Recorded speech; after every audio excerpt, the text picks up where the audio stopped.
Estamos de regreso y vamos de inmediato a conversar entonces con Jorge Araneda, candidato a doctor en Relaciones Internacionales de Medio Oriente, máster en Historia Contemporánea, especialista en Migración, Historia y Relaciones Internacionales Contemporáneas del Medio Oriente y comunidades árabes e islámicas en Latinoamérica. Jorge Araneda, muchas gracias por estar con nosotros esta mañana. No, gracias a ti, un placer estar contigo. Jorge, han pasado ya algunos días, ¿no es cierto?, desde que se produjera definitivamente la caída de una dictadura que duró 50 años y hay muchas preguntas que nos quedan todavía por hacer y particularmente lo que está mostrando, ¿no? Ya el régimen a partir de la apertura de las cárceles, de las graves situaciones que se produjeron durante estos años, ¿no? Y particularmente la última etapa que fue también muy cruenta. Quiero partir preguntándote lo siguiente. ¿Cómo se entiende que esta ofensiva, después de 13 años, ¿no?, de esta última parte de la dictadura de Al-Assad, cómo se entiende que en 2 semanas haya caído el régimen? La explicación tiene dos grandes aristas. La primera es internacional o geopolítica. Fue un espacio que había sido esperado por algunos miembros o algunas milicias internas, que tenía que ver particularmente con ver dos grandes factores. Primero, que Rusia e Irán, que eran los dos grandes apoyos, no solamente logísticos, sino también militares, estuviesen ocupados en otras áreas que no fuese Siria, de Ujú. forma concreta. Rusia con su frente en Ucrania, e Irán, como bien la población lo conoce y también ha sido informado por ti particularmente, ha estado de forma bastante ocupada en lo que tiene que ver con Gaza y también con el sur del Líbano y con el apoyo hacia uno de sus mayores aliados, que es Hezbollah. Eso por una parte. Ya. Ese espacio que había sido esperado por casi una década va a ser aprovechado por dos grandes actores. Primero, por los actores nacionales, que aquí hay algo que de repente en los medios de comunicación se presenta y que Ya. no tiene que ver tanto con la realidad, que tiene que ver con como organización o una acción conjunta entre diferentes actores. No, los actores, uno se movió y lo que hizo fue caer un castillo de naipes, literalmente, viendo la debilidad del régimen de Bashar al-Assad, diferentes actores fueron movilizándose, cada uno con sus propias agendas. Y ahí es importante destacar que Siria y las diferentes poblaciones de Siria han tenido una agenda desde casi 13 años en contra del régimen de Bashar al-Assad y que también estaba esperando, lógicamente, una oportunidad. Desde Dara, en el sur, pasando lógicamente por las poblaciones de autonomía o del ejército libre kurdo, pero también las poblaciones también apoyadas de forma directa o indirecta por Turquía en el norte. Y aquí viene, lógicamente, el otro gran componente, que fue la luz verde que Turquía le da a, a- al HTS, Harit al-Tahrir al-Sham, para que de forma directa o indirecta, desde Iblik pudiese atacar Alepo y si que fuese, que ahora lo sabemos, efectiva, pero en ese momento no, que si fuera efectiva su ataque o su ofensiva, avanzara hacia el este y lógicamente después hacia el sur por el Rin. Ya. Y eso, para entender ahí el factor de Turquía, o sea, Turquía sería, aparte de lo que tú acabas de describir, por supuesto, el debilitamiento del apoyo de Rusia y también de Irán. Turquía es entonces un factor clave. ¿Por qué a Turquía le convenía la caída de Al-Assad? Primero porque Turquía tenía dos grandes problemas. El primer problema tiene que ver con algo que se vino desencadenando desde 2011. Si hay una población que ha absorbido aproximadamente entre 5, 6, 3, un poco difícil saberlo, millones de inmigrantes, fue Turquía. Turquía tuvo no solamente que absorber esta enorme población siria, sino también tuvo que negociar con los países europeos que le ofrecían a Turquía enormes cantidades de suma de dinero o préstamos blandos en una economía lógicamente con una enorme inflación y con graves problemas económicos, para que Turquía fuese un estado colchón en torno a la migración siria, que los sirios se quedaran en Turquía, ya sea en Gaziantep o en otras partes del sur de Turquía, pero que no llegaran a Europa. Eso por una parte. Claro. Por otra parte, y de forma paralela, tiene que ver con la negativa constante del régimen de Bashar al-Assad a firmar acuerdos o tener una normalización con Turquía de forma seria.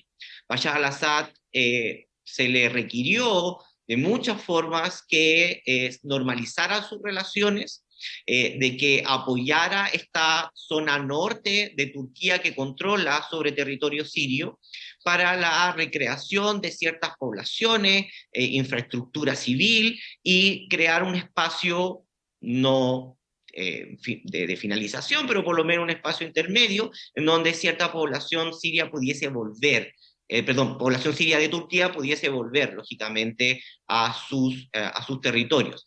En esa negativa, Erdogan esto son especulaciones, pero ya cansado de la constante negativa, lo que hace es leer muy bien la situación geopolítica y darle verde al Fajra Hurriya, que es un movimiento que está aliado con los grupos mucho más islamistas militantes para comenzar, lógicamente, lo que tiene que ver con el primer ataque, que tampoco yo Correcto. sabía si iba a ser efectivo. Perfecto. Ahí, Jorge, me interesa porque vamos a ir analizando los distintos actores, pero quiero partir más atrás. Vámonos a Bashar al-Assad.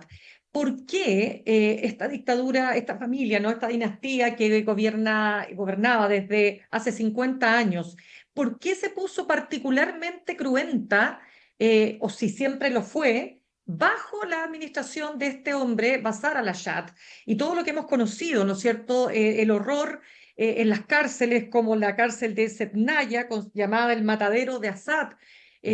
Bueno, lo que múltiples organismos internacionales de derechos humanos estuvieron señalando y advirtiéndole al mundo durante años. ¿Qué pasó ahí?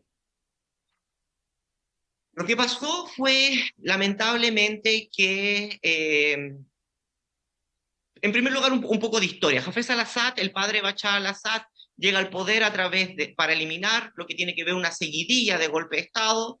Aproximadamente son 7 golpes de Estado que sufre Siria, estoy hablando del siglo pasado, y Hafez al-Assad produce el último golpe de Estado, llega al poder, pone sobre la mesa una ideología árabe llamada el Ba'ath, que lo que trataba de hacer era traer 3 grandes componentes: un componente nacionalista, un componente panarábico y otro componente socialista, socialista a la árabe, entre comillas.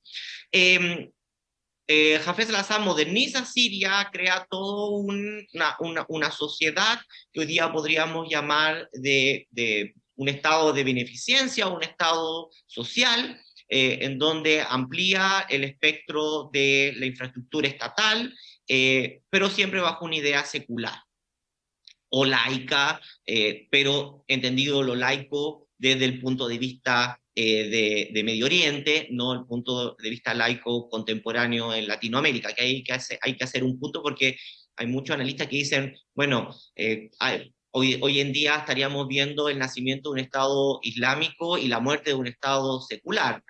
Ya. Ahí hay que tener un punto que podemos analizar más adelante, pero no es lo mismo ser secular en Siria que ser secular en Latinoamérica. Solo dime, pero dime para entender bien a qué te refieres con lo secular entonces en Medio Oriente para dejarlo súper claro. Lo que pasa es que en Latinoamérica lo espectro laico significa que el Estado no tiene una religión oficial y que lo que hace es privatizar el espacio religioso. Cada uno de los ciudadanos puede profesar la religión que quiera, crear instituciones. Estas instituciones tienen que, lógicamente, basarse en algún espectro mínimo del espacio legal, pero el Estado no tiene una religión. En Medio Oriente, sobre todo lo que tiene que ver con con unas corrientes, ¿cómo se llama?, que provienen del Imperio Turco Otomano, pero no me voy a meter tan atrás, sino ¿Ya? va a ser un poco Sí. complicado, Ujú. tiene que ver con que el Estado tiene una responsabilidad, y esa responsabilidad tiene que ver con que el Estado va a proteger las religiones, pero desde un punto de vista gubernamental. Por lo tanto, el secularismo árabe parte creando un ministerio de la religión, que Ya. es el que crea una religión oficial. Por lo tanto, nacionaliza el Islam. Y por lo tanto, al nacionalizar el Islam, dice, este es el parámetro religioso aceptado por el gobierno. Por lo tanto, crea leyes religiosas.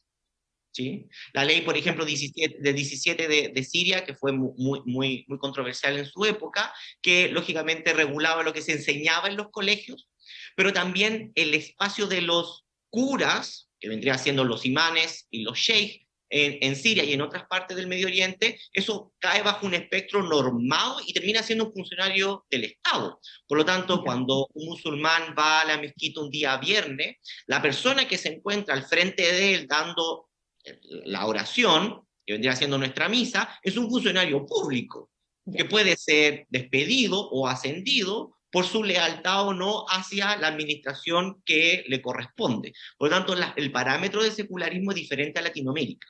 Ya, es que entonces déjame retomar, Jorge, porque tú dices lo siguiente. Primero que nada llega esta familia, ¿no es cierto?, de Assad, cuando ya se produjeron 7 golpes de Estado. Con este golpe de Estado llegan ellos, establecen un Estado moderno, ¿no es cierto?, secular en los términos que tú señalas, con un componente de Estado social. Hasta ahí Sí, vamos. ¿Qué viene sí. después? ¿Qué fue pasando? Lo que fue pasando fue que el Estado fue generando una burocracia, y esa burocracia terminó generando una enorme capacidad de corrupción dentro del partido. Si uno quería trabajar en cualquier espacio, el Estado se va ampliando, por lo tanto, terminan todos casi siendo directa o indirectamente funcionarios públicos, y para ser funcionario público tenías que ser miembro del partido, y por lo tanto ahí se va concretando una especie de pirámide de corrupción. Por una parte estaba la élite en la parte superior, a la agüita, porque Ya, el Estado se empieza lógicamente a fragmentar. Por otra parte, los dos pilares estaba la élite, la burocracia, y por otra parte, un grupo pequeño de personas ligadas a la familia, que eran los dueños de las grandes capitales del país. Y por lo tanto, el país poco a poco, y la familia Assad y el régimen del Baas en Siria, empieza a constreñirse, empieza a achicarse, y llega un punto en donde en la lealtad termina cooptando a un grupo religioso particular, que son los alawitas, que son aproximadamente el 10% de la población. Y ahí lo que hace es que nace un nuevo componente no visto en la primera etapa de Hafez al-Assad, pero sí al finalizar su periodo, que es la sectarización. Y la sectarización tiene que ver particularmente donde un grupo étnico particular es vinculado a la élite del país, y por lo tanto se percibe, la población de este grupo minúsculo percibe que la caída del régimen llevaría a su extinción como sociedad. Por lo tanto, los alawitas no solamente van a ser cooptados, sino van a quedar atrapados, que es la figura del hombre montando un tigre, que es como, es genial que un hombre monte un tigre, pero es que nadie se quiere bajar del tigre, porque si se baja del tigre te van a comer. Y es ahí en donde toda la cúpula burocrática y militar va a caer en este grupo específico dentro de Siria. y que es una minoría. ¿Cuál es la mayoría digamos, religiosa entonces en Siria? Sunita musulmán.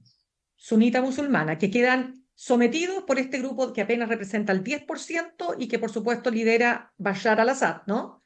Claro, exactamente, que además es de la misma familia. Ya, pero espérame, ahí viene un punto muy importante que es la primavera árabe, que es reprimida con particular cruencia por parte de Bashar al-Assad. ¿Qué ve Bashar al-Assad en esta primavera árabe? Lo que ve o el gran temor del régimen es democracia. Es un proceso democratizador. Claro. Es un espectro que democratiza a la sociedad bajo dos grandes aspectos. Primero, la muerte al sectarismo, que es uno de los pilares del Estado. Y por otra parte, es la muerte de las políticas públicas que no tenían ningún tipo de asidero ni apoyo popular. ¿Sí? Quiero decir que existía una población altamente educada. Siria era una de las poblaciones mejor educadas de la región, con una enorme población de gente que había podido adquirir capital humano avanzado, o sea, eran ingenieros que tenían grado de máster, pero que no veía salida laboral. A muchos habían inmigrado, pero otros se mantenían en el poder y querían, lógicamente, por una parte, eliminar el secularismo, eliminar el secularismo al árabe, sino mantener realmente un Estado laico. Por otra parte, que la cúpula burocrática fuese abierta y que todas las personas pudieran participar en los concursos públicos. Y por otro lado, que la idea de un Estado que funciona bajo las lógicas de un servicio secreto se elimine, que es el gran componente que está detrás del régimen de Bashar al-Assad, que es el Mujabarat, que vendría siendo un Estado dentro de un Estado, en donde el Mujabarat, como servicio secreto sirio, mantiene lógicamente bajo control a toda y cada una de las poblaciones, a cada una de las familias, las identifica, crea fichas y por lo tanto sabe cómo cooptar a la mayoría de la población, ya sea a la agüita o no a la agüita. Es completamente a toda la población. Y que son lo que para un escucha chileno vendría siendo la DINA, entre comillas, pero amplificada con esteroide de 13 años y que lógicamente tiene la capacidad de estar por encima de cualquier espectro legal y que solamente responde a Bashar al-Assad. Ya, y entonces viene esta cruenta represión. Este grupo que hoy día logra derrocar a Bashar al-Assad, ¿se crea en esos años? ¿Se venía creando de antes? ¿Qué características tiene? En algún momento entiendo que abrazan ideas yihadistas, se acercan a Al-Qaeda, eso va cambiando. Tratemos de entender cómo se define este grupo rebelde. ¿Y son varios grupos? ¿Cuál es su fisonomía? Sí, en particular lo que tiene que comprender el escucha es que el camino socialista árabe había llegado con la caída de la ex Unión Soviética a un punto de no retorno. El anticomunismo, el antisocialismo había llegado a un punto sin retorno. Y por otra parte, el Estado, estos enormes estados con una enorme infraestructura, se veían como inútiles y incapaces de resistir los cambios de inicio de siglo. Y ahí nace una idea, o se renueva en realidad una idea muy vieja que tiene que ver con que el Islam es la solución, que es el eslogan de los islamistas. El Islam no es solamente la solución en términos personales de salvación, sino el Islam es la solución para los problemas políticos, económicos, sociales, demográficos, de infraestructura, le da la solución a todo. Y ahí nace el Islam político, que es la terminología clásica que nosotros conocemos en la academia más que islamismo. Dentro de ellos, como tú bien sabes, Mirna, uno de los grandes ponentes va a ser la hermandad musulmana en Egipto. Ellos van a ser la cabeza intelectual de los movimientos de resistencia islámico-políticos dentro de sí.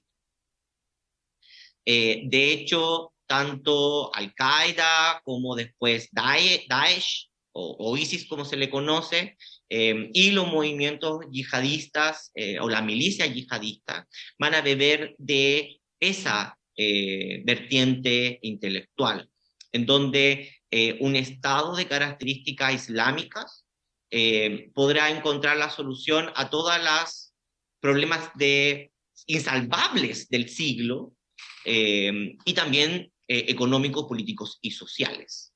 Y de ahí, lógicamente, va a tener un enorme apoyo poblacional frente a un Estado que no le ofrece nada más que represión y un cariz de un secularismo que en realidad no tiene nada de secular.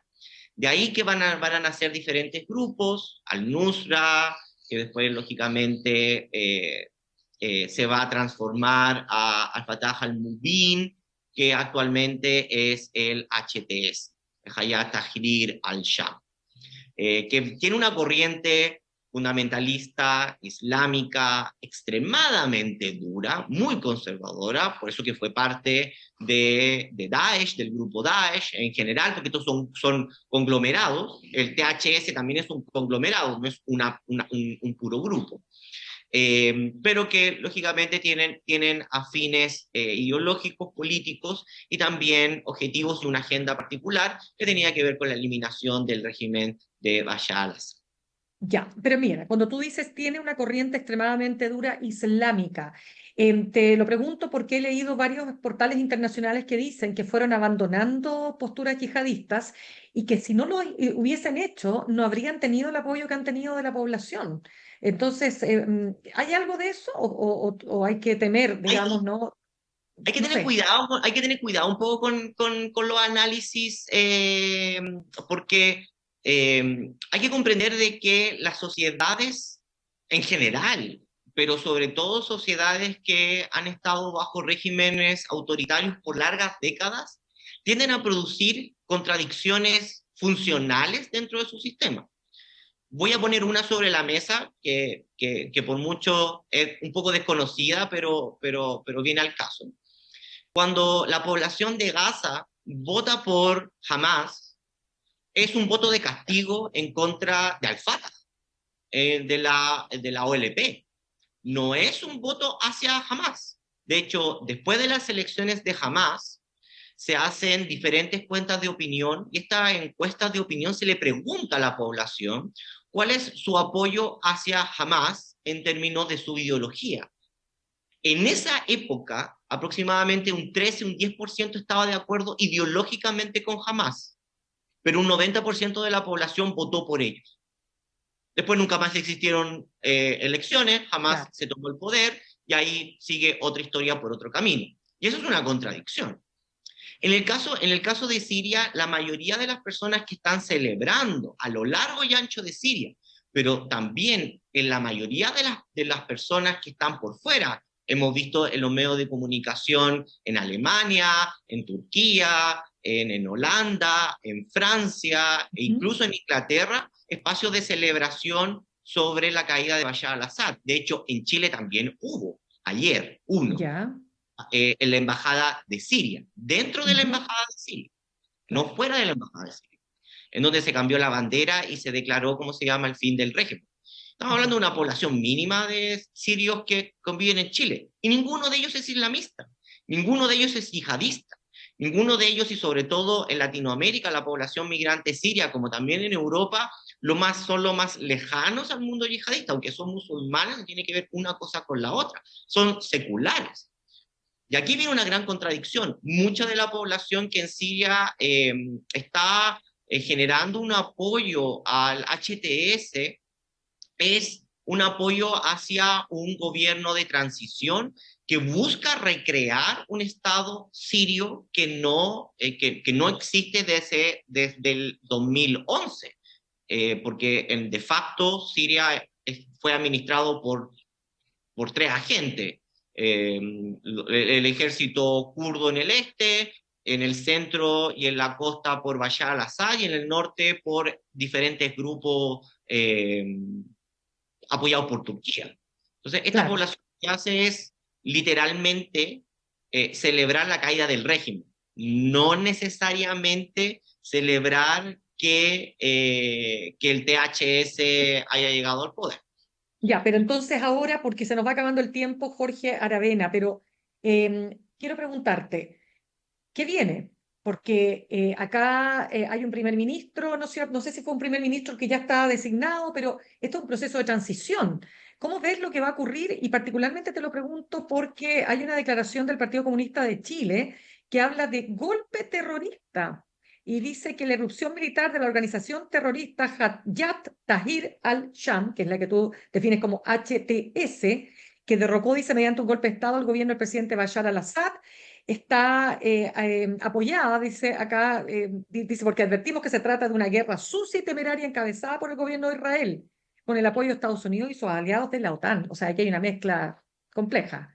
Sí, las declaraciones, hay diferentes declaraciones de Partido Comunista a lo largo del mundo, e incluso de activistas, y lamentablemente incluso de activistas pro-Palestina, que por un problema, yo creo, de incluso información, no de mala fe, eh, genera una enorme confusión.